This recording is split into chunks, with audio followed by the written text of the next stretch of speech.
तर अजित वाडेकर एक दिवशी माझ्या वडिलांना सांगून एक दिवस मला ती क्रिकेट मॅच बघायला इंडिया पाकिस्तानची मॅच वानखेडे स्टेडियमला घेऊन गेले. तोही मी दिवस विसरलो नाही की माझ्या वडिलांनी मला अजित वाडेकरांच्या घरी शिवाजी पार्कला सोडलं आणि नंतर अजित वाडेकर त्यांच्यासोबत त्यांच्या फियाटनी.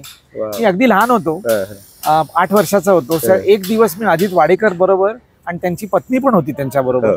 त्या दिवशी मी एक दिवस त्यांच्या बरोबर काढली ती मॅच. रतन टाटाजींशी फार पर्सनल संपर्क होता. गेले 2 वर्षात बऱ्याच वेळा 1 to 1 त्यांच्याशी माझ्या बऱ्याच मीटिंग झाल्या. जस्ट 1 to 1, कोणीही नाही. आणि आम्ही बऱ्याच गोष्टी डिस्कसही केल्या. 9 सप्टेंबरला मला सर भेटले आणि सप्टेंबर एंडला त्यांना मला पुन्हा एकदा भेटायला बोलवायचं होतं. त्यांनी मला सांगितलंही, पण we unfortunately lost him. But I am so blessed to have spend time with an absolute legend and a God's good man. तर प्रॅक्टिस करताना एक दिवशी वासू परांजपे तिकडे आले आणि चष्मा, तेव्हा ते निर्लॉनमध्ये होते मला वाटतं. ओके. आणि लेदरचे बूट आणि ट्राउझर्स अँड शर्ट्समध्ये आले आणि आय कुड मेक आउट की he is some special person here, कारण सगळ्यांचं लक्ष त्यांच्याकडे गेलं. आणि मग एक दिवशी मी बॅटिंग करत असताना मला शैलू नावाने डायरेक्टली बोलायला लागले. आणि मग 2-4 गोष्टी सांगायला लागले की शैलू डोकं जात नाहीये, शैलू बाहेरचा बॉल सोडून दे, किंवा ड्राईव्ह करताना फुल स्विंग बॅटची गेली पाहिजे.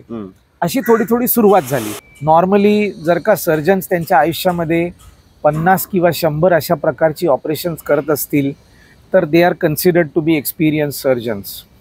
But over a period of time मी and my team have got an experience of more than 2,500 of these operations.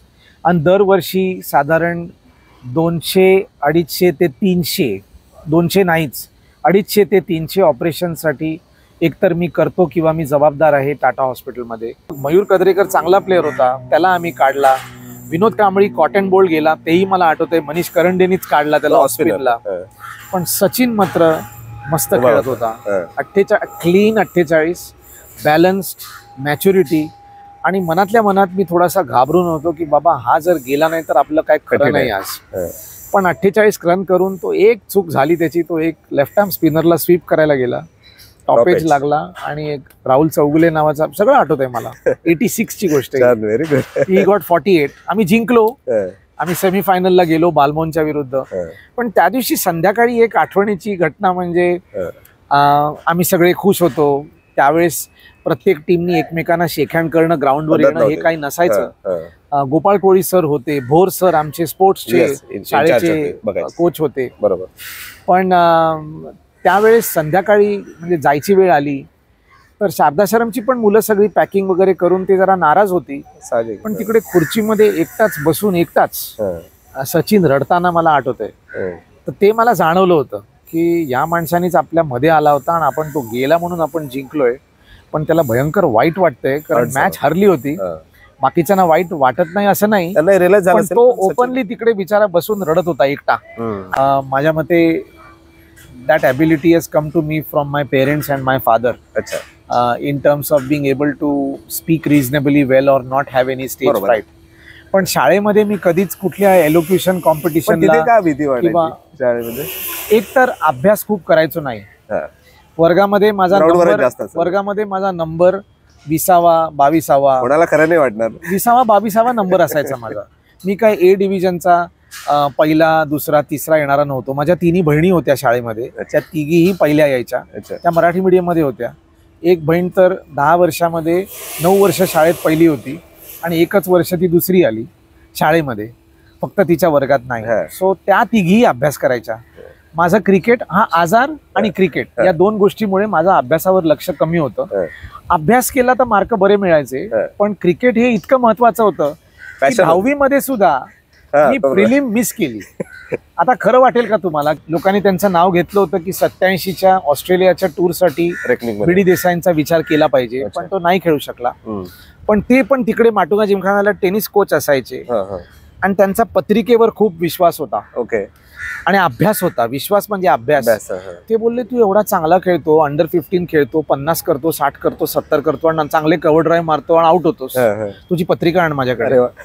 आणि त्यांनी मला सांगितलं की थोडा शनी तुझा वीक आहे, तर तू जरा प्लीज काहीतरी अंगावर, तो मोहिंदर अमरनाथ खिशामध्ये लाल रुमाल का घालतो, लोक सूर्याकडे बघून का जातात, ते आतमध्ये झोपले असतात म्हणून नाही, त्यांना जरा शक्ती मिळते. तर ते बोलले जरा तू प्लीज एक येलो रिस्बँड किंवा काहीतरी घाल. आणि मी खरंच घालायला लागलो आणि नेक्स्ट मॅच मध्ये सेंचुरी झाली. नमस्कार, मी सुबोध मयुरे. आजच्या गोष्ट चॅम्पियनशिप मध्ये आपलं स्वागत. आज आपण आलो आहोत मुंबई क्रिकेट संघटनेच्या या शरद पवार क्रिकेट अकॅडमीच्या या क्रिकेटच्या मैदानावर. आणि आपल्यासोबत आज विशेष चॅम्पियन व्यक्ती आहे, ज्यांचा वेगळा उल्लेख करून देणं खूप आवश्यक आहे. क्रिकेटशी खूप जवळचा संबंध आहे, पण त्यापेक्षा जास्त काम त्यांनी केलेलं आहे आरोग्य क्षेत्रात. मुंबईच्या प्रसिद्ध टाटा कर्करोग रुग्णालयाचे उपसंचालक आणि शस्त्रक्रिया विभागाचे प्रमुख doctor Shailesh Shrikhande sir, welcome. क्रिकेटच्या मैदानावर आल्यावर नक्कीच तुम्हाला वेगळं वाटत असेल, याबद्दल वेगळं सांगण्याची आवश्यकता नाही आहे. ऑपरेशन थिएटरमध्ये जास्त तुम्ही समाधानी असता की क्रिकेटच्या मैदानावर या सगळ्या गोष्टींबद्दल आपल्याला बोलायचं आहे? कारण तुमची मेडिकल जर्नी जेवढी इंटरेस्टिंग आहे, तेवढीच मला वाटतं क्रिकेटच्या मैदानावरची जर्नी पण इंटरेस्टिंग राहिलेली असेल. तर आपल्या विविध क्षेत्रातल्या चॅम्पियन्सची आपण जर्नी जाणून घेत असतो आणि त्यातून अनेक लोक प्रेरणा घेतात, अनेकांना वेगळं काही करण्याची एक मनीषा जागृत होते. आणि आजचाही आपला हा एपिसोड वेगळा नसेल याबद्दल माझ्या मनात मात्र शंका नाही आहे. तर श्रीखंडे सर, सगळ्यांना माझा जो प्रश्न असतो त्या प्रश्नापासून मी सुरुवात करतो. तुमचे वडील स्वतः प्रख्यात डॉक्टर होते, खूप मोठं काम केलेलं आहे त्यांनी, त्यामुळे साहजिक ज्या घरात अभ्यासाला खूप महत्त्व दिलं जातं त्या घरात क्रिकेट खेळण्याला किंवा एखादा छंद जोपासण्याला पण तेवढंच महत्त्व दिलं गेलंय असं जाणवतं. काय सांगाल, घरी लहानपण कसं होतं? लहानपण फार छान होतं, कारण घरात सगळे डॉक्टर होते, ही गोष्ट खरी आहे.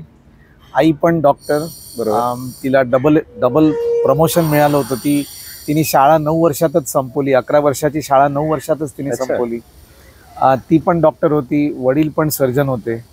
आणि घरी एकंदरीत अभ्यासाचा मूड असायचा, पण किती जरी म्हटलं तरी वडिलांकडून आणि आईकडून एक होतं की जे काही आयुष्यात कराल ते सातत्याने आणि चांगलं करा, मनापासून करा. कुठलीही गोष्ट कराल ती फर्स्ट क्लास झाली पाहिजे आणि there has to be a touch of excellence to it. Okay. So असं नव्हतं की अभ्यास केला की नाही, किती मार्क मिळाले दाखव, अभ्यासात मार्क कमी पडलेत, आई वडील रागवणं, हे काही नव्हतं.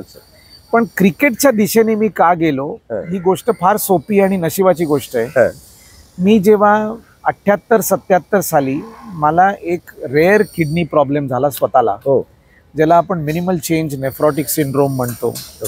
त्या आजारामध्ये आपल्याला खूप हाय डोस स्टिरॉइड्स घ्यावे लागतात आणि ते स्टिरॉइड्स घेऊन आपल्याला आपली शरीराची इम्युनिटी कमी होते. आणि अशा परिस्थितीमध्ये शाळेमध्ये जाता येत नाही, आपल्याला घरी राहावं लागतं. आणि या आजारामध्ये मला जवळजवळ 1.5 वर्ष घरी राहावं लागलं. अच्छा. चौथीत होतो मी.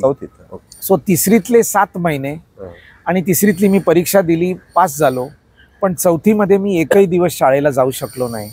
मग एक टीचर असायच्या, मिरांडा टीचर म्हणून, मला काही वर्षापूर्वी शाळेच्या एका समारंभात भेटल्या सुद्धा. मला खूप बरं वाटलं मॅडमना भेटून. त्या रोज संध्याकाळी घरी यायच्या तासभर 1.5 तास आणि माझा अभ्यास घ्यायच्या वर्षभर. अच्छा. आणि मग मी चौथीची परीक्षा पास झालो. पण बाकीचा वेळ मला घरीच राहावं लागायचं, मला खेळायला जाता यायचं नाही. माझं वजन खूप वाढलं होतं, कारण मी दिवसाला स्टिरॉइड्सच्या 16 गोळ्या घ्यायचो त्या किडनीच्या प्रॉब्लेमसाठी. आणि घरी वातावरण जरा किंचित साहजिकच थोडंसं टेन्स होतं, कारण आम्ही डॉक्टर, सगळ्यांना कल्पना आहे आणि हा अनकॉमन प्रॉब्लेम आहे. पण त्याला ट्रीटमेंट पण होती व्यवस्थित आणि त्याची सोय आमच्याकडे होती. बरोबर. एकच घटना घडली त्यामुळे. त्या वर्षी इंडियाची ऑस्ट्रेलियाला क्रिकेट टूर होती आणि सुनील गावस्कर, विश्वनाथ वेंगसरकर आणि ऑस्ट्रेलियाच्या साईडला बॉबी सिम्पसनची टीम होती आणि जेफ थॉम्सन तेव्हा होता. लिली नव्हता, those were the carry Packer days. पण त्यावेळेस थोडंसं क्रिकेट टीव्हीवर बघणं चालू झालं. त्याची एक कॅप्सूल यायची, फुल लाईव्ह रिले सारखा नसायचा, हायलाइट्स, पण ते चॅनल 9चे आम्ही बघायचो होते 77-78 साली. त्याच्यानंतर लाईव्ह रिले होता. इंडियाची टीम पाकिस्तानला गेली, बिशन सिंग बेदी घेऊन गेला होता. आणि त्यावेळेस मात्र फैसलाबादला पहिल्या टेस्ट मॅचला विश्वनाथनी 145 रन जे केले होते ते मला अगदी स्वतः बघितल्याने पूर्णपणे आठवत आहेत ब्लॅक अँड व्हाईट टेलिव्हिजनवर. तेव्हा मी तासन तास तेव्हा दूरदर्शन असायचं, हो. बाकी कुठला टेलिव्हिजन channel चॅनल नसायचा. बरोबर. सो मी बाकीचं वाचन करायचो, आराम करायचो, कारण आरामाची गरजच होती. हो. औषधं खायचो, सारखं माझ्या आईला जेवण करावं लागायचं, कारण स्टिरॉइड भूक खाल्ल्यामुळे भूक लागायची. हो. आणि क्रिकेट मॅचेस बघायचो. तिथे क्रिकेटची कुठेतरी सुरुवात झाली, पण तरी खेळता यायचं नाही कारण आजारी होतो. म्हणून क्रिकेटच्या पुस्तकाबद्दल पुस्तकं घरी वाचन विकत आणून किंवा लायब्ररीतून आणून वाचन करणं इथे सुरुवात झाली. त्याच्या पुढच्या टप्प्याला 78-79 साली आसिफ इक्बालची टीम भारतात आली आणि अजित वाडेकरांबरोबर माझ्या वडिलांचा काही परिचय झाला होता. त्यांनी आमच्या श्रीखंडे क्लिनिकच्या वॉटर कनेक्शनसाठी सुद्धा अजित वाडेकरांनी माझ्या वडिलांना मदत केली होती. ओके. तर अजित वाडेकर एक दिवशी माझ्या वडिलांना सांगून एक दिवस मला ती क्रिकेट मॅच बघायला, इंडिया पाकिस्तानची मॅच वानखेडे स्टेडियमला घेऊन गेले. तोही मी दिवस विसरलो नाही की माझ्या वडिलांनी मला अजित वाडेकरांच्या घरी शिवाजी पार्कला सोडलं आणि नंतर अजित वाडेकर त्यांच्यासोबत त्यांच्या फियाटनी.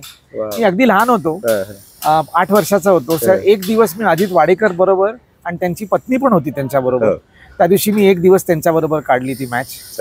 आणि नंतर त्याच सिरीज मध्ये 2 दिवसानंतर मुकुंद जोशी म्हणून होते, ते रेडिओलॉजिस्ट होते पण ते क्रिकेटर होते, ते दादर युनियनला खेळायचे. ओके.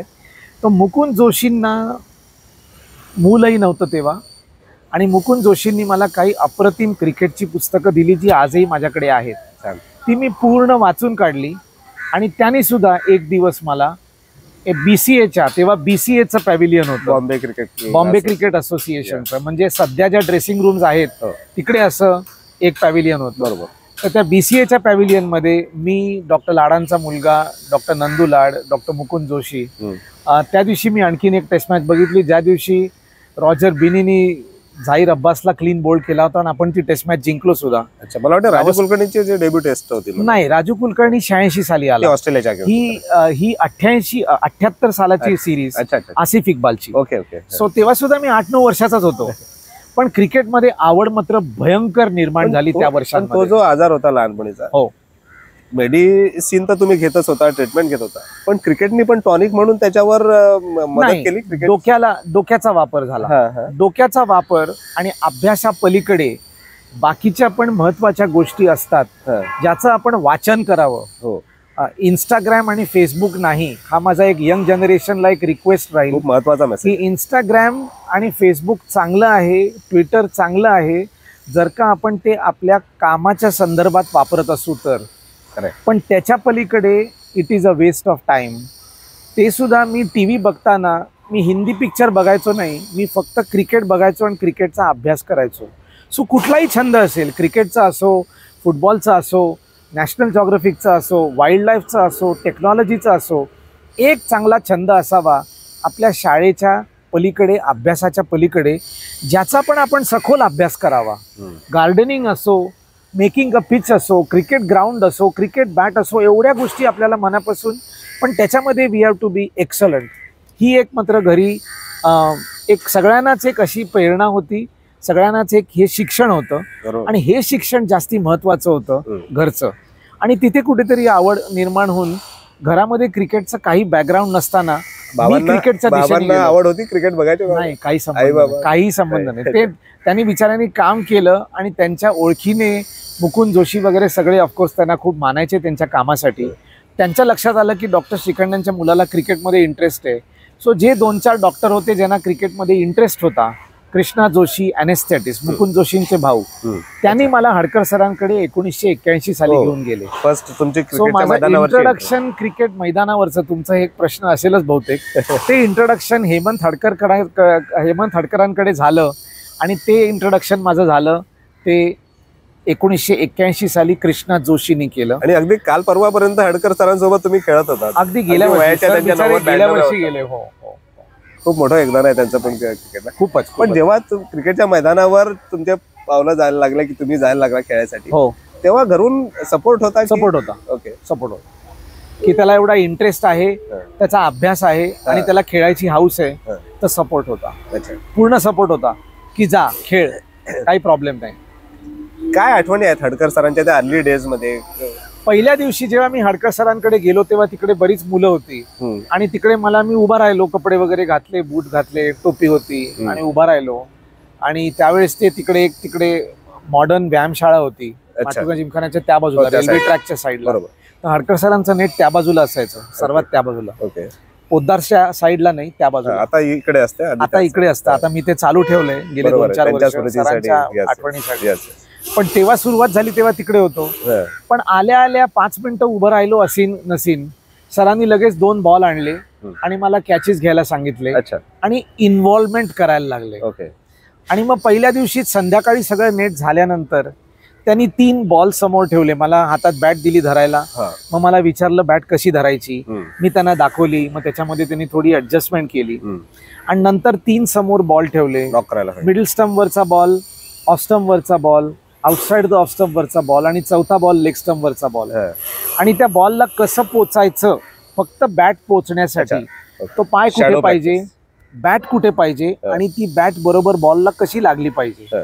बॅट पॅडच्या पुढे, डोकं बॉलच्या वर, बॉडी बॅलन्स, 1 पाऊल क्रीजच्या आतमध्ये, 1 पाऊल क्रीजच्या बाहेर, पूर्ण उभं राहायचं नाही पण पायात जास्ती वाकायचंही नाही, डोकं स्टेडी ठेवणं आणि नंतर बॉलवर, मिडल स्टंपच्या बॉलवर कुठे गेलं पाहिजे, ठोपर कुठे आलं पाहिजे, ऑफ साईडला कुठे गेलं पाहिजे, हे सगळं व्यवस्थित हडकर सरांनी पहिल्या दिवशीपासून आम्हाला शिकवायला सुरुवात केली.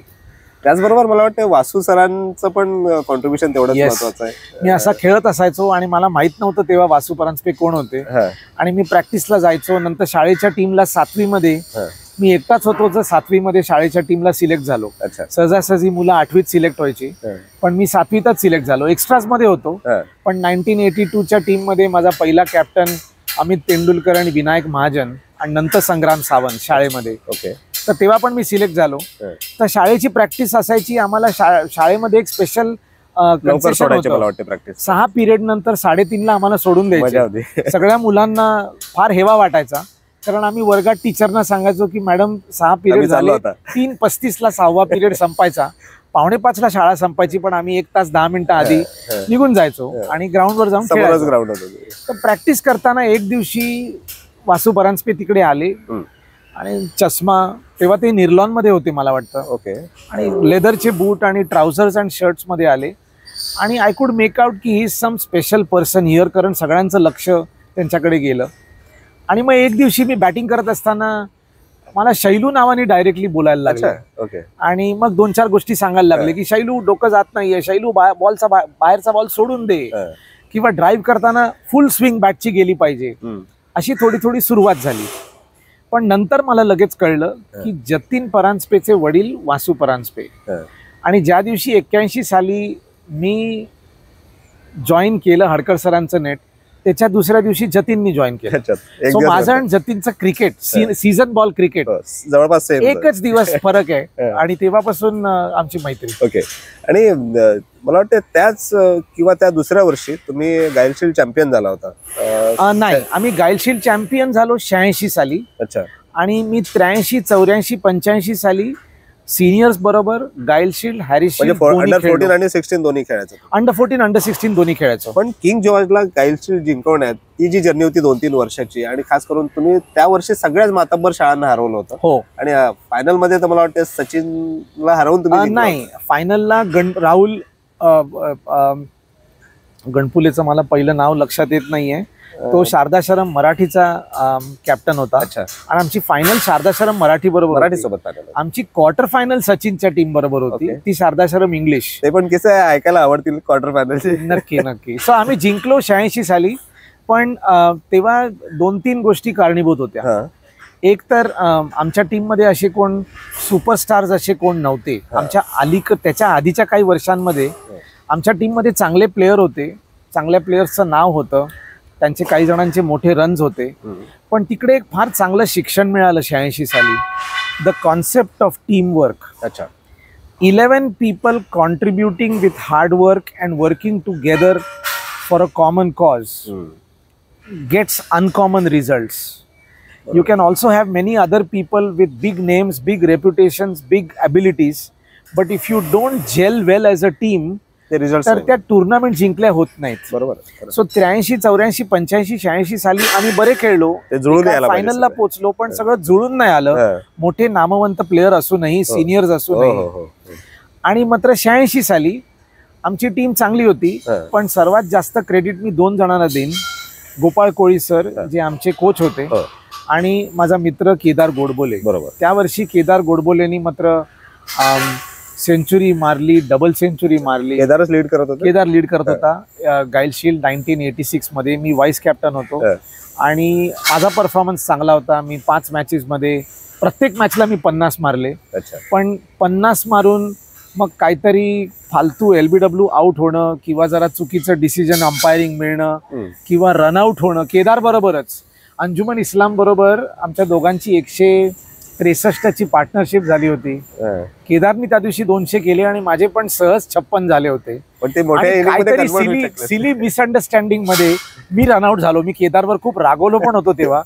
पण गोष्ट खरी आहे की मी रनआउट झालो, केदारनी 200 मारले, पण आम्ही जिंकलो. ते महत्वाचं होतं की आमच्या सगळ्या 11 जणांना, आणि बरेचसे जण आता क्रिकेट खेळतही नाहीत. केदार चांगल्याच लेवलला खेळला. मी थोडा अंडर-15, अंडर-17 खेळलो. मनीष करंडे अंडर-15 खेळला. राहुल हिरलेकर पण त्याचा तेव्हा होता आमच्या टीममध्ये, तो पण चांगला खेळला ज्युनियर लेवलला. पण नंतर सिनियर लेवलला केदार जो इंडियासाठी खेळला, ज्युनियर इंडियाला, बाकी कोण पुढे गेलं नाही. आम्ही सगळ्यांनी बाकीचे वेगवेगळे व्यवसाय घेतले. पण त्या वर्षी मात्र अंजुमन इस्लाम, शारदाश्रम इंग्लिश, शारदाश्रम मराठी, बालमोहन आणि सेंट मेरीज, या सगळ्यांना आम्ही हरवला. So that was a great year 1986 when we won the गाईल शील्ड. संजय मांजरेकर फायनल बघायला आला होता. 2 इनिंगची मॅच होती, 4 दिवसाची मॅच होती. ती पण आम्ही सेकंड इनिंग्सला आम्ही 82ला ऑल आउट झालो. पण टार्गेट होता 200. लक्षात आहे. बरोबर. सगळं लक्षात आहे. जशा मला सुनील गावस्करच्या 34 सेंचुऱ्या आत्ताही मी तुम्हाला सांगेन, कारण तोपर्यंत क्रिकेटचा इंटरेस्ट होता. गावस्कर गेल्यानंतर सचिनमुळे इंटरेस्ट राहिला. बरोबर. पण 92 नंतर माझं क्रिकेट बंद झालं आणि मी पूर्णपणे मेडिसिन मध्ये गेलो. मी मेडिकल कॉलेजमध्ये गेलो 88-89 साली. पण serious getting in to surgery after becoming a doctor was after 92. So मला वाटतं मी दादर युनियनला 92 मध्ये एक सीझन बॉल मॅच खेळलो. 92 नंतर 2015 पर्यंत मी ग्राउंडवर जाऊन प्रॅक्टिस करून किंवा क्रिकेट मॅच खेळणं किंवा स्वतःचं किट काहीही नव्हतं. पण 2015 नंतर परत थोडं क्रिकेट चालू झालं. सचिनचा डेब्यू मला वाटतं 89 ला झाला. 89 लाच तुमचं MBBS कम्प्लीट झालं होतं. नाही, कम्प्लीट नाही. मी फर्स्ट MBBS ला होतो. मी 88 पर्यंत सचिन बरोबर खेळत होतो. मगाशी विचारायचं राहून गेलं की ती क्वार्टर फायनलच्या आठवणी काय? क्वार्टर फायनल 86 ची होती. पण त्याच्यानंतर मी सचिन बरोबर 87 मध्ये पण खेळलो. आणि त्याचा एका वर्षामध्ये म्हणजे तो चांगला खेळायला लागला होता ऑलरेडी 86 मध्ये. त्यांनी त्याची स्कूल्स मधली पहिली सेंचुरी डायरेक्टली हॅरिस शील्डला मारली. सचिननी पहिली सेंचुरी ज्युनियर क्रिकेटला नाही मारली शाळेमध्ये. त्यांनी डॉन बॉस्को बरोबर हॅरिस शील्डला 106 केले होते असं मला वाटतंय 83 का 84 साली. आणि तेव्हा सचिन मला 2 वर्षांनी लहान. पण सगळ्यांपेक्षा his batting was of a different league. Absolute genius, nothing else, only a genius. पण मला वाटतं तुम्ही एकदा आउट केलं होतं सचिनला. मी स्वतः नाही, पण आमच्या टीमनी बऱ्याच वेळा सचिन बरोबर खेळलो. एक 10-12-13 मॅचेस तरी, माटुंगा जिमखाना, कामत मेमोरियल, शाळेची मॅच, पाम बीचच्या मॅचेस, एक सगळ्या मॅचेस धरून एक 10-12 वेळा खेळलो सचिन. 48 वर एकटाच तो खेळत होता. त्या मॅचचा ती क्वार्टर फायनलची मॅच होती. आणि ती क्वार्टर फायनलची मॅच तुम्ही पण 50 केले होते. नाही, त्या मॅचला मी लवकर आउट झालो. मला सचिननी आउट काढला. सचिन मीडियम पेस टाकायचा आणि ती ओली विकेट होती आणि आम्ही टॉस जिंकून बॅटिंग घेतली RBIला. ही 86 ची गोष्ट आहे. आणि आम्ही शेवटी पण एक मनीष करंडे नावाचा बॅट्समन होता, त्यांनी 77 फार छान बॅटिंग केली against the spinners. Kedar 1 run करून आउट झाला, मी 7 रन करून आउट झालो. पण मनीष करंडे आणि माझा एक मित्र उज्ज्वल फडणीस, तो आता विप्रो एनर्जीमध्ये आहे, पण उज्ज्वल फडणीस लेफ्ट हँडर होता. त्या दोघांनी एक 100 रनची पार्टनरशिप चांगली केली. मनीष करंडे छान खेळला आणि आम्ही 3 विकेट होत्या 21ला, पण शेवटी आम्ही 228 केला. आपण त्यावेळेस गाईल शील्ड 2 दिवसाची असायची आणि मॅच संपवायची असायची 2 दिवसात. आम्ही दुसऱ्या दिवशी पण सकाळी एक थोड्या वेळ बॅटिंग करून ऑल आउट झालो आणि मग शारदा शरम इंग्लिशला त्या दिवसातच 228 करायचे होते. ते थोडंसं त्यांना प्रेशर होतं. मग मयूर कद्रेकर चांगला प्लेअर होता, त्याला आम्ही काढला. विनोद कांबळी कॉटन बोल्ड गेला, तेही मला आठवतंय. मनीष करंडेनीच काढला त्याला ऑस्ट्रेलियाला. पण सचिन मात्र मस्त खेळत होता. 48 क्लीन 48, बॅलन्स्ड, मॅच्युरिटी. आणि मनातल्या मनात मी थोडासा घाबरून होतो की बाबा हा जर गेला नाही तर आपलं काय खरं नाही आज. पण 48 रन करून तो एक चूक झाली त्याची, तो एक लेफ्ट आर्म स्पिनरला स्वीप करायला गेला, टॉप एज लागला आणि एक राहुल चौगुले नावाचा, सगळं आठवतंय मला. 86 ची गोष्ट आहे. He got 48. आम्ही जिंकलो, आम्ही सेमीफायनलला गेलो बालमोनच्या विरुद्ध. पण त्या दिवशी संध्याकाळी एक आठवणीची घटना म्हणजे आम्ही सगळे खुश होतो. त्यावेळेस प्रत्येक टीमनी एकमेकांना शेकहँड करणं, ग्राउंडवर येणं हे काही नसायचं. गोपाळ कोळी सर होते, भोर सर आमचे स्पोर्ट्सचे शाळेचे कोच होते. बरोबर. पण त्यावेळेस संध्याकाळी म्हणजे जायची वेळ आली तर शारदा शरमची पण मुलं सगळी पॅकिंग वगैरे करून ते जरा नाराज होती. पण तिकडे खुर्चीमध्ये एकटाच बसून सचिन रडताना मला आठवतंय. तर ते मला जाणवलं होतं की या माणसानीच आपल्या मध्ये आला होता आणि आपण तो गेला म्हणून आपण जिंकलोय. पण त्याला भयंकर वाईट वाटतंय कारण मॅच हरली होती. बाकीच्यांना वाईट वाटत नाही असं नाही, पण तो ओपनली तिकडे बिचारा बसून रडत होता एकटा. आणि त्यांनीच रन केले, बाकी सगळ्यांनी कोणी मोठे रन केलेच नाही. त्यांनीच 48 केले आणि आमचा अटॅक चांगला होता. ते प्रेशर मध्ये आले होते आणि तो एकटाच जिंकून देणार होता त्यांना, नाहीतर नाही. सो तेव्हा पहिल्यांदा कल्पना आली होती की हा सचिन तेंडुलकर गेल्या 1-2 वर्षात फारच चांगला खेळतोय, काहीतरी वेगळं काय. पण एका वर्षामध्ये त्याच्यामध्ये किती फरक पडला होता हे मला कळलं नव्हतं. पण एक MGSM ची फायनल होती तेव्हा मी कॅप्टन होतो आणि ते सचिन रिटायर झाला तेव्हा मिड डे साठी का मुंबई मिरर साठी सच मेमरीज म्हणून एक सिरीज ऑफ आर्टिकल झाली होती. आय थिंक क्लेटननी मला लिहायला सांगितलं होतं. बरोबर. तर त्याच्याबद्दल, त्या मॅच बद्दल मी लिहिलंय त्या 2013 मध्ये की त्या सीझनला सचिननी मला वाटतं काहीतरी 10 सेंचुऱ्या मारल्या.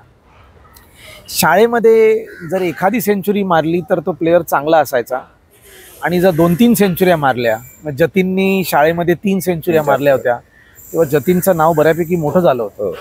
पण सचिननी एका वर्षामध्ये तेव्हा 10 सेंचुऱ्या मारल्या. हे मला पुढच्या पिढीला सांगायचंय की IPL बघता, तुम्ही हे सगळं बघता, बट प्रोसेस एक्सलन्स हा जो शब्द आहे तो फार वेगळा आहे. आणि सचिन नुसतं जिनियस आहे म्हणून 10 सेंचुऱ्या नाही झाल्या, त्याच्या मागे परिश्रम आणि फोकस आणि मेहनत, सिंगल माइंड, ते शिकण्यासारखं होतं आम्हाला.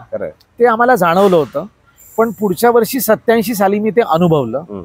88 साली मी मेडिकल कॉलेजला गेलो आणि तो रणजीला डेब्यूवर सेंचुरी मारली. पण मेडिकल कॉलेजला जायच्या आधी तुम्ही मुंबईला खेळला होता? अंडर 17 ला खेळलो, अंडर 15 अंडर 17 ला खेळलो. हो, अंडर 15 अंडर 17 ला खेळलो. माझा ओपनिंग बॅट्समन पार्टनर होता झुबिन भरूचा. इस्लाम जिमखानाला मॅच होती सौराष्ट्र बरोबर. एक गरसोंडिया नावाचा बॉलर होता, सगळं आठवत आहे मला. पण झुबिन चांगली बॅटिंग करत होता. मी 9 रन करून रनआउट झालो मी. पण झुबिननी अप्रतिम बॅटिंग केली.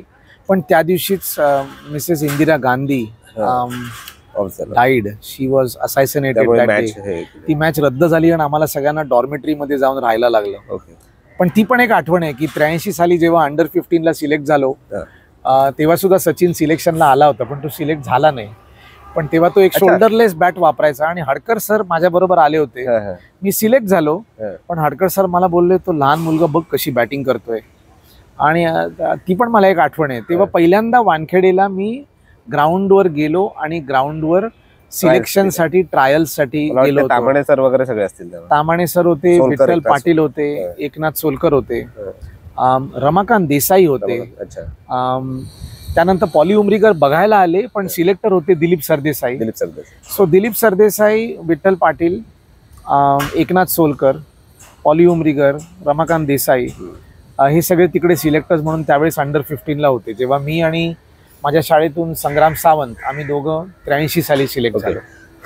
तुम्ही 17 ला मला वाटतं फर्स्ट इयरला सिलेक्ट झाला नव्हता आणि वासू सर काहीतरी नाराज झाले होते. तो काय जरा नाराज झाले होते कारण त्यांच्या दृष्टिकोनातून मी सिलेक्ट व्हायला पाहिजे होतो. मी बोललो नाही, मी रिझर्व्ह मध्ये आहे, नंबर 1 आहे. पण ती टीम पण चांगली होती. मला वाटतं शशी कृष्णन आणि अनिकेत कर्णिक आणि जतीन परांजपे हे सगळे लोक त्या टीममध्ये होते. आणि मी रिझर्व्हमध्ये होतो. पण तोपर्यंत माझं लक्ष ऑलरेडी थोडंसं सायन्स आणि कॉमर्सकडून लांब आणि क्रिकेटकडून लांब जायला लागलं होतं. अच्छा. कारण मी रुईया कॉलेजमध्ये ॲडमिशन घेतली. मी रुईयामध्ये गेलो कारण बहुतेक डॉक्टरी करावी लागणार. कारण शाळेमध्ये जर का तुम्ही 50 करत असाल, जरी चांगले केलेत तरी तुम्ही मोठे 100 करत नाही आहात. माझ्या वेळेस तेव्हा सचिन त्यांनी 10 सेंचुऱ्या मारल्या एका सीझन. 300-200 असे मोठे स्कोर. केदारनी 2 सेंचुऱ्या मारल्या, डबल सेंचुरी आणि सिंगल सेंचुरी. सो असे रन असताना जरी चांगले 50 केले तरी 5 मॅचेसमध्ये काही ना काही करून 50 रन नंतर मी आउट होत होतो. सो एकीकडे कल बदलायला लागला होता की बहुतेक आपल्याला हे क्रिकेट जमणार नाही आणि आपण मेडिसिनच्या दिशेने जावं. पण हे डिसिजन घेणं तेवढं इझी होतं तेव्हा? जास्त इझी होतं. मला वाटतं आज जास्त कठीण आहे. मी का सांगतो, तेव्हा तुम्ही जर का भारतासाठी खेळलात तर तुमचं काहीतरी करिअर आहे, तुम्ही 11 मध्ये असाल तर. ऑप्शन भरपूर आहे. IPL आहे, आता IPL आहे. क्रिकेट खूप प्रोफेशनल झालंय. क्रिकेटमध्ये पैसे खूप आलेले आहेत. It's a means to an end. There is a profession, there is coaching, there is fitness, there is psychological planning, there are big teams, there is big money. But at that time you either play for India or you better find a good job, नाहीतर बरोबर it's a very bad story. मी 87 ची गोष्ट म्हणतोय. So म्हणून मी रुईयाला गेलो. जेव्हा मी reserve मध्ये सिलेक्ट झालो तरी थोडं क्रिकेट चालू ठेवलं. पण ते रिझर्व्ह मध्ये स्टँड बाय होतो. पण मिलिंद रेगे वगैरे होते सिलेक्टर, सर पण होते. करेक्ट. अजूनही तुम्ही क्रिकेट खेळतात आणि खूप चांगला परफॉर्मन्स घेता. मला वाटतं काल परवाच तुम्ही फायनलला मॅन ऑफ द मॅच वगैरे पण घेतलाय. त्याबद्दल नंतर बोलू हॉस्पिटल. पण क्रिकेट आणि नंतर आपल्याला ज्या दुसऱ्या क्षेत्रात करिअर करायचंय, वैद्यकीय क्षेत्रात खास करून तुम्ही जेव्हा आलात, मला वाटतं क्रिकेटने तुमचा कॉन्फिडन्स खूप वाढवला असेल. ओव्हरऑल पर्सनॅलिटी डेव्हलप होण्यात. आणि मी ऐकलं होतं की लहानपणी स्टेज फिअर होता थोडाफार, तर तो पण क्रिकेटमुळे कमी झाला. तो क्रिकेटमुळे ऍक्च्युली नाही कमी झाला. अच्छा. ती गोष्ट वेगळी. ओके. ती तर पूर्ण गोष्ट वेगळी. ती सायन हॉस्पिटल आणि मेडिकल कॉलेजची, आणि त्या गोष्टीला मी जास्ती महत्व देतो, जेनेटिक्सला.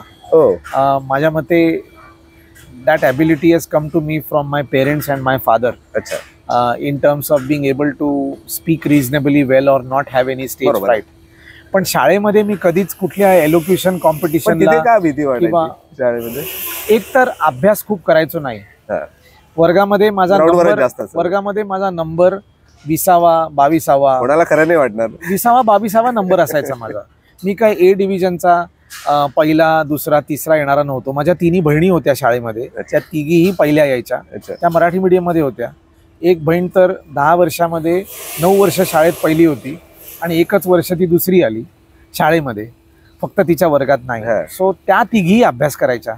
माझं क्रिकेट हा आजार आणि क्रिकेट या 2 गोष्टीमुळे माझं अभ्यासावर लक्ष कमी होतं. अभ्यास केला तर मार्क बरे मिळायचे, पण क्रिकेट हे इतकं महत्वाचं होतं की 10वी मध्ये सुद्धा मी प्रिलिम मिस केली. आता खरं वाटेल का तुम्हाला की 10वी मध्ये प्रिलिम सारखी परीक्षा, एका महिन्यावर बोर्डाची परीक्षा मॅच होती. कुठल्या मॅच साठी? ती मॅच परत आठवण करून देऊ नका, कारण ती वाईट मॅच होती. ती हॅरिस शिल्डची क्वार्टर फायनल होती. ती ससानियनला होती. अमरजीत मारवा होता, शारदा शरमचा, सचिन होता, आणि त्या दिवशी सुद्धा अभिजित ताटकर होता.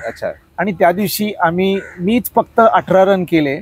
एक मडव नावाचा पेस बॉलर होता आणि अभिजित ताटकर, आणि त्यांनी केदारला 0ला, अश्विन शेट्टी माझा ओपनिंग पार्टनर 1ला, मी 18 रन करून स्टंप झालो.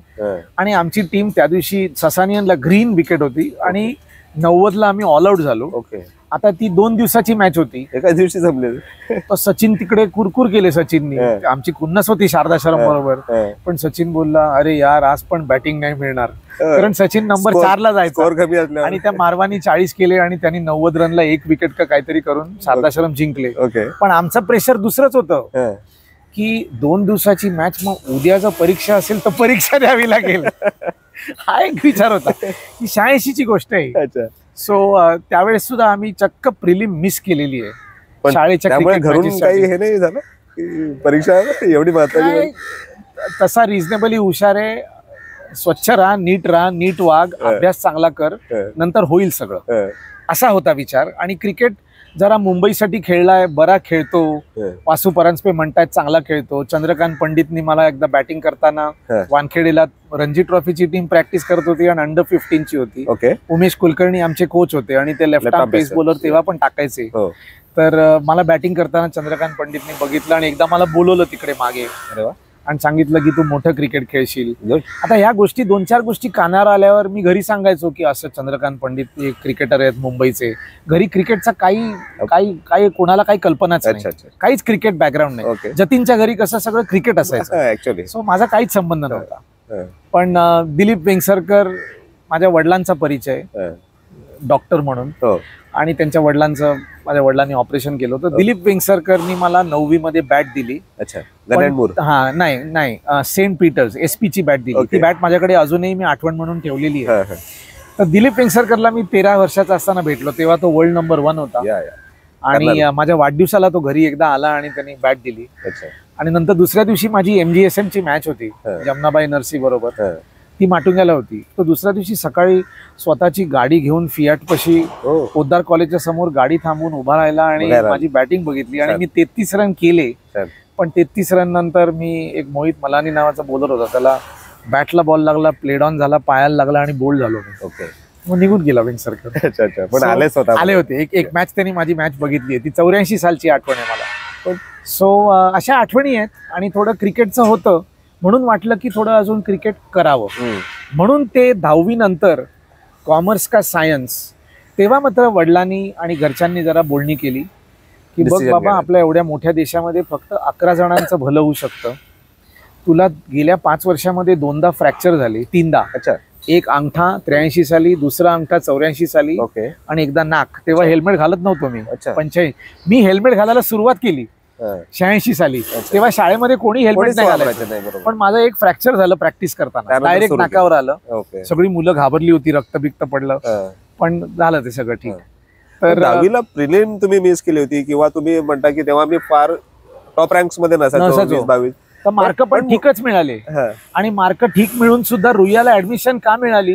कारण मुंबई अंडर 15 खेळलो होतो, अंडर. सो मला स्पोर्ट्स सीट मिळाली. क्रिकेटचे बेनिफिट्स मला 85-90% नव्हते रुईया कॉलेजमध्ये डायरेक्ट एंट्री मिळाला. पण मी स्वतः गेलो. राव सर होते आणि वळसणकर सर होते. मी बोललो, हे बघा माझं मुंबई अंडर 15, प्रभू देसाई आणि पॉली उमरीगर एवढे मला, मी सिलेक्ट झालोय अंडर 15ला 83 साली, 84 साली, 85 साली. आणि अंडर 17चं पत्र नव्हतं तेव्हा, 85 अंडर 15चं पत्र होतं. सो ते त्यांना, अच्छा you are applying for sports seat, okay, आणि your science mark sir okay, कारण माझे गणिताचे चांगले नव्हते मार्क, जॉग्रफी मध्ये हिस्ट्री मध्ये चांगले होते, हिंदी चांगलं नव्हतं, पण ठीक होते. बट नुसतीच मेरिटवर ऍडमिशन रुईयाला मिळाली नसती. पण मुंबई युनिव्हर्सिटीला तुम्ही टॉप केलं होतं मला वाटतं, MBBS ला. ती माझी एकच आयुष्यातली परीक्षा जी मी टॉप केली ती MBBS ला नाही, MS ला. अच्छा, मास्टर ऑफ सर्जरी. मला 38 कॅन्डिडेट्स पैकी मी पहिला होतो, ते 1997 मध्ये. That was my first. नाही, sorry, professional and academic and journey of studies and medicine is a gradually evolving story. You have to keep on working. I'm not naturally gifted with everything. I have got some strengths and I have to work with those strengths and I have to work hard. And medicine is a lot of hard work and lot of focus. आणि interest. Interest पाहिजे, focus पाहिजे, इच्छाशक्ती पाहिजे आणि मेहनत करायची तयारी पाहिजे. या दोन्ही सगळं वाढत गेलं हळूहळू. या दोन्ही मध्ये कुठेतरी, तुम्ही फोकस शब्द आता उल्लेख केला, दोन्ही मध्ये कुठेतरी सिमिलरिटी आहे. बॅटिंग करताना आपल्याला फोकस खूप लागतो, कॉन्सन्ट्रेशन, आणि ऑपरेशन करताना अर्थात ऑपरेशन करताना तर अजूनच. सो हल्ली मी मुलांना शिकवताना सांगतो नेहमी की in cricket you have a second innings. एक ball is good enough to finish your innings, one ball. जसं डॉन ब्रॅडमन म्हणाला होता द आर्ट ऑफ कॅप्टन्सी पुस्तकामध्ये, बरोबर, की it takes 20 good balls to win a test match. म्हणजे bowler एवढे ball टाकतात, पण आपण एक कॉन्सेप्च्युअली जर लक्षात घेतलं तेवढे टॅकल केले, 20 अप्रतिम बॉल टाकले तर तुम्ही टेस्ट मॅच जिंकता. फक्त 20. प्रत्येक ओव्हरला 6 बॉल असतात, तेव्हा 8 बॉल असायचे ब्रॅडमनच्या वेळेस. बरोबर. सो असं आहे की you have to have that focus. And I tell my students now that you are as good as your last operation just the way you are as good as your last inning. बरोबर, पुन्हा नवीन inning 0 पासून सुरू it's करायचं. Again from 0.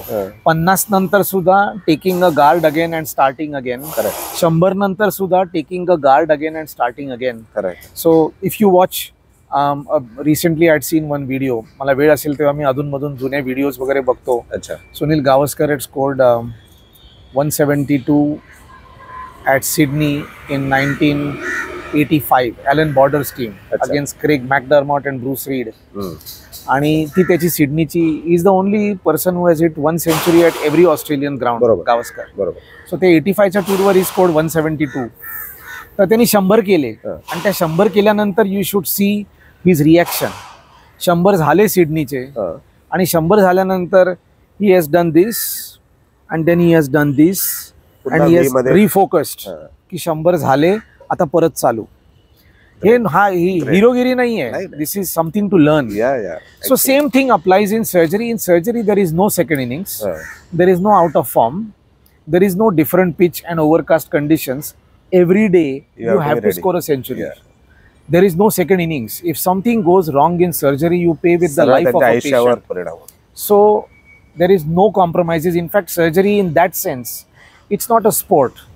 It's a meditation and it's very demanding. Meditation. You have to enjoy it. If you don't enjoy surgery, it is hard labor. But there has to be passion and consistency in surgery. There is no scope for being inconsistent, being talented, being skillful, but inconsistent in your results. There is no place for a big surgeon. So if you want to be a real big surgeon, there are many similarities. If you want to be a real big batsman, a real big, not a good batsman, not A division, not Ranji Trophy, not first class, not some test matches, not few years. Like Sachin. Exactly. That is different. Sachin, Gavaskar is a different league. Is a different league. So that is the kind of consistency expected of high quality complex surgery. So that experience of cricket, sometimes it crosses my mind even while I am operating. Plus the ability to fight in difficult situations. To overcome the challenges. And it works both ways. My experience in medicine is helping me when I play cricket for fun now, but as a good recreation and keeps me healthy and fit. So I still play serious cricket, which I rediscovered by chance in 2015. And I play for Inter Hospitals. I've played Times Knockout. We qualified for the finals. In the last few years, I've played at Wankhede twice. Who will imagine to get a chance? I work out. रविवारचा वेळ मी usually क्रिकेटसाठी ठेवतो, जितकं जमेल तितकं. मला जर बाकीच्या professional commitments असतील तर लोकांनी मला रविवारी लेक्चरला बोलवलं तर मी त्यांना सांगतो please call me on Saturday. नाही, सॅटर्डेला बोलवा. मी सॅटर्डेला येईन, लेक्चर देईन, but I must be home by Saturday night. तर मला रविवारी एक दिवस खेळायला पाहिजे. किंवा जर का काही टुर्नामेंट्स कधी कधी हॉस्पिटलच्या आठवड्यात असतात, मंगळवारी किंवा गुरुवारी वगैरे पण खेळला. थोडं खेळलो माटुंगा जिमखान्यासाठी. खेळलो 1984-85. आणि आता कांगा नॉकआउट पुढच्या रविवारी पण आहे, पण मी खेळीन की नाही माहित नाही. Mister Jafri wants me to play. MBBS जे शिक्षण सुरू होतं तेव्हा तुम्ही केवळ पुस्तकातच अडकले नव्हते. तुम्ही पण ऍक्टिव्ह होतात, स्पोर्ट्स सेक्रेटरी होतात. स्पोर्ट्स सेक्रेटरी झालो, बरोबर. बराच अभ्यास केलाय माझ्याबद्दल. ओके. पण ते 3rd MBBS मध्ये डॉक्टर झाल्यानंतर इंटर्नशिप मध्ये. अच्छा. जेव्हा जरा वेळ मिळायचा. Okay. 1st, 2nd, 3rd MBBS अभ्यास, पुस्तकं आणि मेहनत. क्रिकेटचा संबंध ज्यांना डॉक्टर व्हायचं आहे, हो, तर या क्षेत्रात नेमकं काय लागतं तुम्ही बरंचसं सांगितलंय, पण तरी आजकाल आपण बघतो की डिस्ट्रॅक्शन्स खूप आहेत. तर कुठल्या गोष्टींची आवश्यकता आहे की तुम्हाला? बघा, डिस्ट्रॅक्शन्स जन्मभर आपल्याला येतच राहतील. डिस्ट्रॅक्शन्स असतात नसतात, चालूच राहतात. विश्व तसंच चालू राहतं. पण आपल्याकडे सगळ्यांकडे दिवसामध्ये 24 तासच असतात प्रत्येकाला या जगाच्या सगळ्यांना सेम आहेत. आणि आपल्याला सगळ्यांना काही गोष्टी प्रायोरिटाईज केल्या पाहिजेत. त्याच्यामध्ये तुम्हाला जरी 10 गोष्टी आवडत असल्या, त्याच्यामध्ये तुम्हाला ठरवायचे की सर्वात जास्त गोष्ट कुठली आवडते. करेक्ट. सेकंड बेस्ट गोष्ट कुठली आवडते, 3rd बेस्ट गोष्ट कुठली आवडते आणि 10th बेस्ट गोष्ट कुठली आवडते. 10वी गोष्ट पण तुम्हाला खूप आवडत असेल. मला दर आठवड्याला किंवा दर काही दिवसांनी ग्राउंडवर जाऊन बसून मॅच बघायला खूप आवडेल, खूप अगदी मनापासून आवडेल. यावर्षी मी IPLची एक मॅच TV वर किंवा ग्राउंडवर जाऊन बघितलेली नाही. पासेस असूनही, कारण मला वेळ नाही. जरी मला क्रिकेटची हाऊस असली तरी watching an IPL match where others are playing is less important to me. It will be my 6th or 7th or 9th priority of the day. Correct. Because there are 3-4 things which I really want, and for that I must give my 100% focus, time, attention and energy. So जरी मला cricket खूप आवडलं, मी जर operation करत असेन किंवा माझा ऑपरेशनचा दिवस असेल आणि मला कोणीतरी आदल्या दिवशी सांगितलं की उद्या मॅच खेळा, तर मला नाईलाजानी मॅच मी खेळू शकणार नाही. माझी उद्या ऑपरेशन्स फिक्स झालेली आहेत, हे मला केलंच पाहिजे. आणि त्यात मी काही उपकार करत नाही आहे. पेशंट त्याचा जीव माझ्या हातात देतोय, पेशंट पूर्णपणे माझ्यावर विश्वास ठेवतोय. कोणाला तरी आजार आहे, कोणाच्या तरी घरी संकट आहे आणि त्यामुळे त्यांना माझी गरज आहे. जे मी शिकू शकलोय नशिबाने, मला घर आहे, शिक्षण आहे, अनुभव आहे, त्याचा जर चांगला वापर मी करणार नसीन with a good heart, I am not obliging the patient, the patient is obliging me. अशा वेळेस माझी क्रिकेटची जरी हाऊस असली तरी मला दुःख होतं सांगताना आदल्या दिवशी की अरे मला आधी का नाही सांगितलं तुम्ही, मी ॲडजस्ट केली असती माझी OT लिस्ट, मी आलो नसतो आणि मी कॅन्सल केली असतं ऑपरेशन आणि पोस्टपोन केलं असतं 2 दिवसांनी आणि खेळलो असतो, पण आता उद्या मी खेळू शकणार नाही. असं बऱ्याच वेळा होतं. But that is a distraction. My focus is surgery, medicine, cancer care, service, research and education. That's my service. There is no compromise on that at any point in time. तुमच्या प्रायोरिटी तुम्हाला decide करायलाच पाहिजे. तुम्हाला ठरवल्या पाहिजे तुमच्या priority. तर त्या टेलिफोनवर किती वेळ घालवायचा, इंस्टाग्रामवर किती घालवायचा, यूट्यूबवर किती घालवायचा, नाही घालवायचा, तुम्ही ठरवा. सगळ्यांना चॉईस आहे आयुष्यामध्ये. तो चॉईस कसा घ्यायचा हे तुम्ही ठरवा. तुम्हाला सर्वात जास्त काय पाहिजे आणि then go after it. Sir मला वाटतं तुमचं MBBSचं शिक्षण नुकतंच पूर्ण झालं होतं. नंतर तुमची जी फर्स्ट इंटर्नशिप होती मला वाटतं सायन हॉस्पिटललाच होती, तेव्हा एक मोठा धडा मिळाला होता तुम्हाला. 93चे बॉम्ब ब्लास्ट झाले होते आणि सगळे तिकडे झाले होते आणि तुम्ही तेव्हा शिकत होता. सो 86 साली टीमवर्क म्हणून जो कॉन्सेप्ट आहे, जो गाईलशील्ड जिंकताना मला कळला, तोच कॉन्सेप्ट सायनमध्ये आहे. कारण त्याचं trauma service and trauma ward best आहे. कारण सगळे एक्सप्रेसवेचे रस्ते तेव्हा तर काही फारसं नसायचंच, पण सगळे रस्ते तिथून पहिलं मेन हॉस्पिटल म्हणजे सायन. बरोबर. सो सायनचा ट्रॉमा वॉर्ड देशातला amongst the finest trauma ward मानला जातो. म्हणजे पेशंट हॉस्पिटलमध्ये आल्यापासून त्या वॉर्डबॉयला, त्या बार्बरला, त्या सिस्टरला, त्या ब्लड बँक स्पेशलिस्टला, त्या ज्युनियर डॉक्टरला, त्या सिनियर डॉक्टरला, त्या सिनियर मोस्ट डॉक्टरला सगळ्यांना ऑलरेडी माहिती असतं पेशंट असा आलाय, अशी ॲक्सिडेंट झालाय, ह्याची तयारी करा, ह्याची तयारी करा, ह्याची तयारी करा, ह्याची तयारी करा.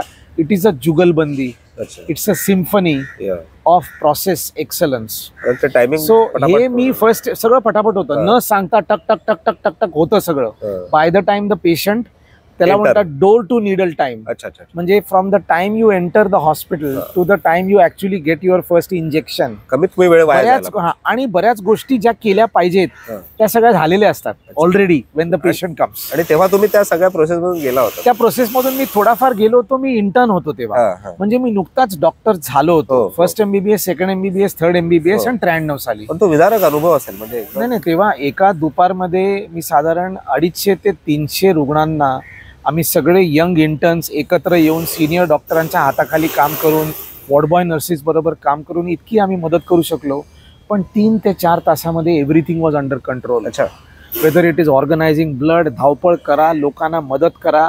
आम्हा मनापासून अपेक्षा न ठेवता आपली कुठलीही म्युनिसिपल हॉस्पिटल्स, टाटा हॉस्पिटल सारखंच, अपेक्षा कुठलीही नाही, पण मनापासून लोक कामं करतात. And I have experienced it firsthand. So after 86, the other example of great teamwork that I saw was in the trauma ward of Sion Hospital. पहिल्यांदा ड्युरिंग द बॉम्ब ब्लास्ट, आणि त्याच्यानंतर मी तिकडे जवळजवळ 4 वर्ष होतो as a resident in general surgery when I was doing my MS. ज्या परीक्षेत मी शेवटी टॉप केलं. 97 मध्ये. 97 मैदानावरचं पहिलं शतक आणि पहिली सर्जरी नक्कीच आठवत असेल. शतक 100% आठवतंय, सर्जरी पण 100% आठवतीये. शतक ते सारखे 50 व्हायचे आणि 100 रन व्हायचे नाही, म्हणून मला जरा थोडंसं विचित्र वाटायला लागलं होतं की आपल्याला ते जमत कन्वर्ट नाही, नाही करता येत काहीतरी आहे. करता येत नाहीये. एक बी डी देसाई म्हणून कोच होते, फार महान माणूस, अभ्यासू माणूस, बेळगावचे ते आणि धारवाडचे. ओके. रवी शास्त्रीचे कोच, ॲलन सिप्पीचे कोच, बिलियर्ड्समध्ये, लॉन टेनिसमध्ये आणि क्रिकेटमध्ये भरपूर पुरस्कार मिळवलेले माणूस, भरपूर ट्रॉफ्या, टाइम शील्डमध्ये सेंचुऱ्या मारलेला माणूस. ओके. लोकांनी त्यांचं नाव घेतलं होतं की 87च्या ऑस्ट्रेलियाच्या टूरसाठी बी डी देसाईंचा विचार केला पाहिजे, पण तो नाही खेळू शकला. पण ते पण तिकडे माटुंगा जिमखानाला टेनिस कोच असायचे आणि त्यांचा पत्रिकेवर खूप विश्वास होता. ओके. आणि अभ्यास होता. विश्वास म्हणजे अभ्यास. ते बोलले तू एवढा चांगला खेळतो, अंडर 15 खेळतो, 50 करतो, 60 करतो, 70 करतो आणि चांगले कव्हर ड्राईव्ह मारतो आणि आउट होतोस, तुझी पत्रिका आण माझ्याकडे. आणि त्यांनी मला सांगितलं की थोडा शनी तुझा वीक आहे, तर तू जरा प्लीज काहीतरी अंगावर, तो मोहिंदर अमरनाथ खिशामध्ये लाल रुमाल का घालतो, लोक सूर्याकडे बघून का जातात, ते आतमध्ये झोपले असतात म्हणून नाही, त्यांना जरा शक्ती मिळते. तर ते बोलले जरा तू प्लीज एक येलो रिस्बँड किंवा काहीतरी घाल. आणि मी खरंच घालायला लागलो आणि नेक्स्ट मॅच मध्ये सेंचुरी झाली. अरे वा. सायकोलॉजिकल पण हे झालं असेल कदाचित. 15 बाउंड्री झाल्या. माटुंगा जिमखानाला होती ती मॅच आणि ती सेंचुरी मला अगदी स्पष्टपणे आठवतीये. आणि हडकर सर होते आणि हडकर सर बोलले आता 109 केलेस, आता रिटायर हो, म्हणून मी आउट नाही झालो, 109 करून रिटायर झालो. Not out. पण ती पहिली सेंचुरी. आणि जर मी सर्जरीचा म्हणालो तर 1994 साली जेव्हा मी रेसिडेन्सी चालू केली तेव्हा एक लहान ऑपरेशन होतं ज्याला आपण हायड्रोसिलचं ऑपरेशन म्हणतो. पण आमचे एक सिनियर सर होते, अनंतराम सर म्हणून होते. So he was the first one who assisted me for my first independent surgery. म्हणजे त्यांनी काही केलं नाही, फक्त मला मदत केली. आणि ती सर्जरी व्यवस्थित छान झाली.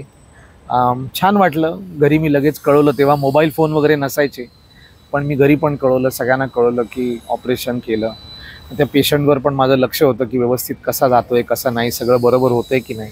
पण ती पद्धत मात्र मी आजही चालू ठेवली आहे की कुठल्याही पेशंटचं जर आपण ऑपरेशन केलं तर त्या पेशंटवर 10 वेळा लक्ष देणं, जरी टीम असली, जरी कर्तृत्वान डॉक्टर असले, जरी सिस्टीम असली, तरी the captain of the ship is me. Personal attention द्यायला. When there is a success it is because of the team. If there is a failure, it is because of only me. It's only me. I am the captain of the ship. Sir, आज जगभर आपल्याला खूप मागणी आहे खरं म्हणजे विविध मेडिसिनच्या विविध जे आजार आहेत त्यात तुम्ही काम करतात आणि जगभर संशोधन पण करतात, रिसर्च पेपर तुम्ही सबमिट करतात. पण स्वादुपिंड हा जो किचकट विषय आहे त्यामध्ये तुम्ही त्यावर मात करण्यासाठी प्रावीण्य मिळवलं आहे आणि त्यामध्ये खूप महत्त्वाचं काम करतायत. तर याविषयी थोडंसं सांगाल की नेमकं किती किचकट आहे आणि त्यासाठी काय काळजी घ्यायला हवी? स्वादुपिंड म्हणजेच पँक्रियस. पँक्रियस इज अ डायजेस्टिव्ह ऑर्गन. पोटामध्ये असतो, पण पाठीच्या कण्याच्या पुढे म्हणजे पोटामध्ये खोल. आत्ता जर आपण पोट उघडलं तर पोटामध्ये आपल्याला समोर जठर दिसेल किंवा आतडं दिसेल, पण स्वादुपिंड दिसणार नाही. Because the pancreas is a deep seated organ but deep down inside the abdominal cavity. Pancreas 2 गोष्टी करतं. पाचक रस म्हणजे पँक्रियाटिक ज्यूस. पँक्रियाटिक ज्यूस आणि लिव्हरमध्ये पित्त म्हणजे बाईल ज्यूस. हे दोन्ही ज्यूसेस आपल्या आतड्यामध्ये येतात स्वादुपिंडामधून आणि लिव्हरमधून. जेव्हा अन्न जठरातून जेव्हा पुढे लहान आतड्यात जातं, when the food is mixed in the stomach, made into a paste and it goes into the small intestine, at that time you get bile and pancreatic juice coming and acting on the food. मग जेवण याचं व्यवस्थित पचन चालू राहतं. ही परमेश्वराने केलेली amazing system आहे जिथे जन्मभर आपण एवढं सगळं सकाळ दुपार संध्याकाळ जन्मभर खातो पितो आणि सगळं डायजेशन चालू ठेवण्यासाठी the whole body is working together in perfect harmony. आणि त्यासाठी 2 सर्वात महत्त्वाचे पाचक रस म्हणजे पित्त आणि pancreatic juice. So Swadupinda is the pancreas which produces pancreatic juice, but it also produces an important hormone ज्याला आपण इन्सुलिन म्हणतो. जेव्हा रक्तामध्ये शुगरची लेवल वाढते तेव्हा ब्रेनमधून पँक्रियसला सिग्नल जातो की रक्तामध्ये शुगरची लेवल वाढली आहे आणि मग पँक्रियसमधून इन्सुलिनचं उत्पादन वाढतं आणि इन्सुलिन रक्तात जातं आणि शुगरची लेवल कमी होते. म्हणून pancreas is a very important digestive organ for controlling blood sugar and for ensuring digestion. अच्छा. पण हे ऑपरेशन करणं, त्या भागामध्ये जाणं हे फार कठीण आणि हजार्डस आणि हाय रिस्क आहे. ओके. म्हणून जगाच्या पाठीवर स्वादुपिंडाची ऑपरेशन्स ही सर्वात कठीण ऑपरेशन मानली जातात. मी करतो म्हणून किंवा मला त्या कामावर प्रसिद्धी आहे म्हणून मी म्हणत नाही आहे, किंवा मला त्याची आवड आहे म्हणून मी म्हणत नाही आहे. जग मानतं की पोटातल्या सगळ्या ऑपरेशन्सपैकी सर्वात कठीण ऑपरेशन म्हणजे स्वादुपिंडाची ऑपरेशन्स. आणि स्वादुपिंडाचा कर्करोग हा एक फार वाईट कर्करोग असतो आणि त्यासाठी जर का तो आजार एका जागीच असेल तर ऑपरेशनशिवाय दुसरा कुठला पर्याय नसतो. And radical surgery for pancreatic cancer is a very difficult, long duration, demanding surgery requiring focus, discipline, consistency and great care. So normally जर का सर्जन्स त्यांच्या आयुष्यामध्ये 50 किंवा 100 अशा प्रकारची ऑपरेशन्स करत असतील तर they are considered to be experience surgeons. But over a period of time me and my team have got an experience of more than 2,500 of these operations. आणि दरवर्षी साधारण 200, 250 ते 300, 200 नाहीच, 250 ते 300 ऑपरेशनसाठी एकतर मी करतो किंवा मी जबाबदार आहे टाटा हॉस्पिटलमध्ये.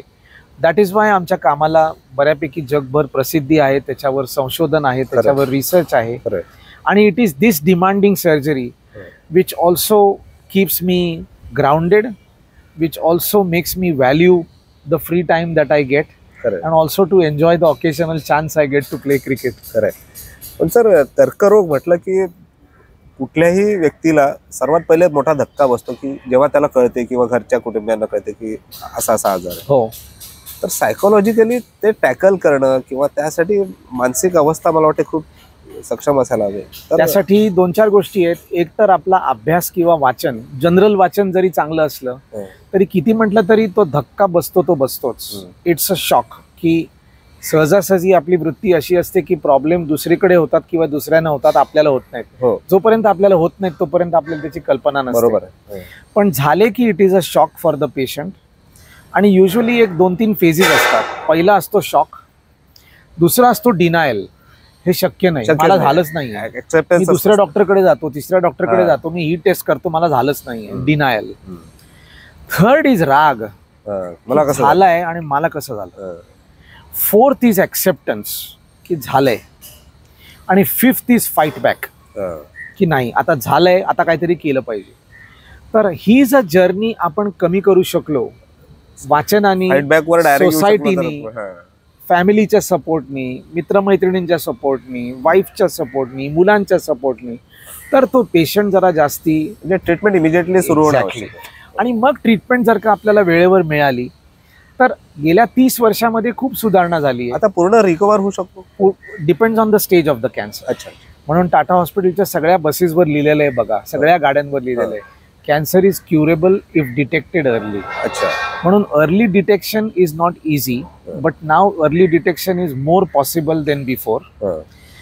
पहिल्या स्टेजमध्ये, दुसऱ्या स्टेजमध्ये, तिसऱ्या स्टेजमध्ये जर का आजार एका जागीच असेल तर ऑपरेशन करून बरं होण्याचा खूप चांगला चान्स असतो. आणि म्हणून चांगली ऑपरेशन्स करणं, चांगल्या हॉस्पिटलमध्ये जाणं, चांगल्या डॉक्टरांकडे ट्रीटमेंट घेणं वेळेवर हे अतिशय महत्त्वाचं आहे. ते जर आपण करू शकलो तर बऱ्याचशा कॅन्सर्सवर आपण मात करू शकतो किंवा पेशंटला 5 वर्ष, 6 वर्ष, 7 वर्ष चांगलं आयुष्य देऊ शकतो, जरी क्युअर करू शकलो नाही तर. अर्ली स्टेज असेल तर आपण क्युअर करू शकतो. आणि ते सुद्धा आम्ही जेवढं डिले होईल तेवढं ते अवघड होते. एक्झॅक्टली. आणि त्याच्यासाठी बरेच विषय आहेत या देशामध्ये. आपला देश फार मोठा आहे. There are issues of availability of facilities, availability of doctors, availability of information, accessibility. गावातल्या माणसाला हे सगळं सांगून उपयोग काय, जर का घराजवळ काही नसेल तर त्यांना मुंबईत यावं लागतं किंवा जवळच्या शहरामध्ये जावं लागतं. आणि तिसरं इज अफोर्डेबिलिटी. त्या अफोर्डेबिलिटीमध्ये सुद्धा प्रायोरिटीज आहेत. आपल्याकडे हेल्थ इन्शुरन्स आपल्या देशात आहे, पण शिकलेली सावरलेली लोक सुद्धा हेल्थ इन्शुरन्स करत नाहीत. लोक लग्नांमध्ये, घरामध्ये, गाड्यांमध्ये नको त्या गोष्टींवर खर्च करतात. आणि जिथे आवश्यक आहे, जिथे मदत आहे, आपण त्याचा विचारच करत नाही. मग डोळ्यासमोर संकट आलं की मग पैशाचा प्रॉब्लेम येतो. सो गव्हर्नमेंट पण आता बऱ्यापैकी करतंय. आता जी प्राईम मिनिस्टरची पण जी योजना आहे ती खूप चांगली आहे. Awareness वाढलाय तो. बऱ्याच लोकांना आम्ही, बऱ्याच गरीब लोकांना, टाटामध्ये 60% पेशंट्स आर पुअर पेशंट्स हो. whom I am very privileged and fortunate to treat. हम्म. A lot of them get funding from the state वेगवेगळ्या and central schemes पण आहेत. government schemes. खूप बरोबर. फरक पडलाय. बरोबर. सो गेल्या 10 वर्षात मला I am an eternal optimist. Correct. आपल्या देशामध्ये कर्करोगासाठी, मेडिकल केअरसाठी आणि गोरगरिबांसाठी भरपूर सुधारणा गेल्या 30 वर्षामध्ये झालेली आहे.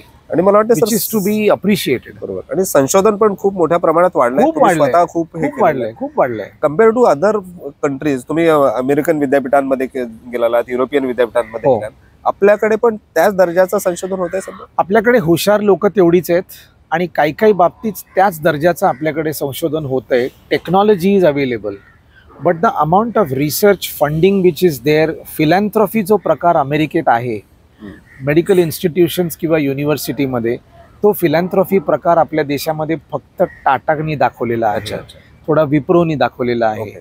पण नाहीतर त्या प्रकारची फिलॅन्थ्रॉफी आपल्या देशामध्ये अजून नाहीये, जी अमेरिकेत आपल्याला कित्येक वर्ष, शेकडो वर्ष दिसतीये. सगळ्या universities, whether it is Harvard, whether it is any of the big universities, they are all, they have got huge endowments, they have got billions and billions of dollars of funding from philanthropy. ते पण वाढलंय आता. Okay. So आधीपेक्षा research funding गेल्या 10 वर्षात government कडून, ICMR कडून, म्हणजे Indian council for medical research, त्यानंतर department of biotechnology DBT, department of science and technology DST, आणि प्रायव्हेट लोक, त्यांच्याकडून फंडिंग आधीपेक्षा खूप वाढलंय. सो आता रिसर्च करणं, जे 2000 साली जेव्हा मी स्वित्झर्लंडमध्ये होतो, सगळं रिसर्च करून जेव्हा मी परदेशी येऊन मुंबईत आलो, तेव्हा काय फॅसिलिटीज होत्या आणि आता किती फॅसिलिटीज आहेत आणि ऑपॉर्च्युनिटी खूप फरक पडतो. So we are getting better, there is no question. Sir, या जर्नीमध्ये अनेक पुरस्कारांनी पण तुम्हाला गौरवला गेलेला आहे तुमच्या कामासाठी, केवळ भारतातच नाही तर परदेशातील. त्यातला आठवणीतला राहण्यासारखा किंवा कुठला पुरस्कार जास्त जवळचा वाटतो? कारण खरं सांगायचं तर क्रिकेटच्या मैदानावर आपण मॅन ऑफ द मॅच पण जेव्हा मिळते तेव्हा एक वेगळं समाधान असतं. सो असं आहे की काम प्रेमाने करत राहावं, आणि जर का तुमच्या लक्षात आलं की कोणाचं तरी लक्ष आहे, अप्रिसिएशन आवश्यक आहे. आणि अप्रिसिएशन कोण लक्ष देत आहे, कुठे लक्ष देत आहे, पण तुमच्या कामाची नोंद कुठेतरी व्यवस्थित होतीये आणि त्यामुळे तुम्हाला न कळत जर का पुरस्कार मिळाला तर इट इज ग्रेट. बरोबर. So I have received 4 out of 4, perhaps 3 are really rare, uncommon awards. जिथे तुम्ही नॉमिनेट स्वतःला करू शकत नाही, तुम्ही काही फॉर्म भरू शकत नाही, तुम्ही कोणाशी बोलू शकत नाही, पण तुम्ही जे इतके वर्ष काम करताय, 5 वर्ष, 10 वर्ष, 15 वर्ष, 20 वर्ष, त्याची दखल ते कुठल्या पद्धतीने करताय, तुम्ही ते कसं पब्लिश करताय, ते मेडिकल लिटरेचरमध्ये कुठल्या क्वालिटी जर्नलमध्ये पब्लिश होतंय. म्हणजे जसं क्रिकेटमध्ये A contract, B contract, C contract player असतो, तसे A level, B level, C level journals पण असतात. So if you are publishing good work in A level journals, people do notice it and people see what is the quality of your work. If you do great operations and video record them and you teach people and you make something which I learned in Germany 20 years ago, I standardized it in Tata over the last 2 decades, and then I trained more than 50-70 surgeons who are doing the same operation which I learned in Germany with quality in the interiors of the rest of India. That satisfaction is far more than an award. पण हे कोणतरी बघत असतं आणि त्यासाठी जे recognition मिळालंय ते रेकग्निशन मिळून मला बरं वाटतं, पण इट ओनली सर्व्स, ते रेकग्निशन नावापुरतं असतं. इन द सेन्स की त्या दिवशी बरं वाटतं, पुरस्कार मिळतो, आपण परदेशी जातो, people acknowledge you, people get to know you, and after that you come back home, you come home and then it's another day at work and you are again starting on score 0. You have to again score.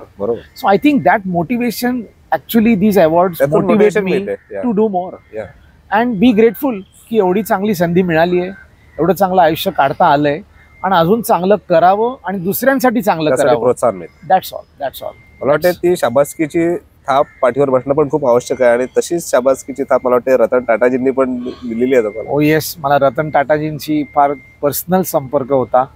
गेले 2 वर्षात बऱ्याच वेळा 1 to 1 त्यांच्याशी माझ्या बऱ्याच meeting झाल्या, just 1 to 1, कोणीही नाही, आणि आम्ही बऱ्याच गोष्टी डिस्कसही केल्या. 9 सप्टेंबरला मला सर भेटले आणि सप्टेंबर एंडला त्यांना मला पुन्हा एकदा भेटायला बोलवायचं होतं. त्यांनी मला सांगितलंही पण we unfortunately lost him. But I'm so blessed to have spent time with an absolute legend and a God's good man. And it was wonderful. I've got many private notings about my meetings with him. फार चांगला वेळ गेला. पण ते पण एक जगावेगळं व्यक्तिमत्व होतं. Absolutely, absolutely. एकदम डाऊन टू अर्थ आणि world leader, world World leader, leader, yes. World leader. मी हार्वर्डला होतो. फॉर ॲडमिनिस्ट्रेटिव्ह पर्पजेस मला I had gone for a health care executive program. Over 9 months I had to go there 3 times to Harvard. आणि जेव्हा हार्वर्डला तिकडे जातो तेव्हा there is the entire block which is donated by Ratan Tata, which is as big as this place, known as the Tata Block. अच्छा. माझ्या अंगावर काटा आला तिकडे बघून. त्यांच्याबद्दल जे काही लिहिलंय ते माझ्या फोनवर आहे. मी फोटो काढला होता. पण जेव्हा त्यांना कळलं की मी टाटा हॉस्पिटलच्या नवीन हॉस्पिटल जे बांधतोय हॅफकिन कॅम्पसवर, government of India mister Modi launch it. 880 कोटीचा तो प्रोजेक्ट आहे डिपार्टमेंट ऑफ ॲटॉमिक एनर्जीचा. I am the project leader. 27 साली तुम्हाला 27 पर्यंत तुम्हाला एक 450 ते 500 बेडचं स्टेट ऑफ द आर्ट गव्हर्नमेंटचं हॉस्पिटल बघायला मिळेल जे देशाने कधी बघितलेलं नाही. हॅफकिनच्या कॅम्पसवर टाटाच्या समोर. त्याचं ऑलरेडी काम आता प्लिंथच्या पलीकडे आलंय. So you will see a hospital which I will be very proud of. Hopefully बघूया. बरंच काम करायचंय. पण त्यासाठी मी बोललो की ॲडमिनिस्ट्रेशन थोडं पाहिजे. आणि जेव्हा ते टाटांना कळलं तेव्हा they sanctioned without I asking they sanctioned my entire Harvard education. Ki we know what is Dr. Srikande's vision and leadership, and it makes sense for him to do this course in Harvard. पण तो विषय होता रतन टाटाचा की तिकडे गेलो त्यांच्याबद्दल जे लिहिलंय तुमच्याशी नंतर शेअरही करीन. इतकं अप्रतिम लिहिलं होतं त्यांच्याबद्दल आणि ते अंगावर काटा आला तिकडे हार्वर्डला जाऊन. आणि त्याच माणसाबरोबर 1 to 1 त्याच्यानंतर बऱ्याच वेळा माझी भेट झाली. आणि जगावेगळा माणूस. World leader, uncommon individual, rare personality, rare people, very rare people, very rare. नक्कीच सर, खूप तुमची जर्नी इंटरेस्टिंग राहिली आणि ज्या ज्या मोठमोठ्या लोकांसोबत काम करण्याची संधी मिळाली, खेळण्याची संधी मिळाली. नशीबवान म्हणता येईल, पण तुम्ही डिझर्व पण करत होता त्या गोष्टी. आणि त्यामुळेच मला वाटते आजही तुम्ही इतकं व्यस्त जीवन असताना, इतकी व्यस्त कार्यशैली असतानाही तुम्ही तुमचा जो छंद आहे तो मनापासून जोपासतात, क्रिकेटच्या मैदानावर खेळतात. आणि आज क्रिकेटच्या मैदानावरच येऊन तुम्ही तुमची जर्नी आमच्यासोबत शेअर केली. मला वाटतं या जर्नीमधून, सरांच्या जर्नीमधून अनेक जण प्रेरणा घेतील, क्रिकेटपटू होण्यासाठी प्रेरणा घेतील, स्वतःला काहीतरी वेगळं करण्यासाठी प्रेरणा घेतील. आणि खास करून सरांनी जे सांगितलं की कुठल्या गोष्टी टाळायला पाहिजेत, तो जरी विचार केला तरी खूप काही साध्य होण्याचं. Life is always about a choice. आणि you have to do what is your priority and then do that well and look after your physical and mental health. We are speaking on a cricket ground. Correct. I need very good physical and mental health to be able to also operate well. So do that in whatever way you are doing is my message to the young people. Thank you so much. Thank you. Me thank you म्हणायला पाहिजे sir, तुम्ही तुमचा वेळात वेळ काढून अमूल्य वेळ दिलात आणि आपली जर्नी आमच्यासोबत शेअर केली. मला खात्री आहे की आजच्या आपल्या चॅम्पियनची गोष्ट तुम्हाला खूप आवडेल. आपण आज इथेच थांबूया. पुढील रविवारी पुन्हा भेटूया एका नव्या चॅम्पियनसह. तोपर्यंत नमस्कार.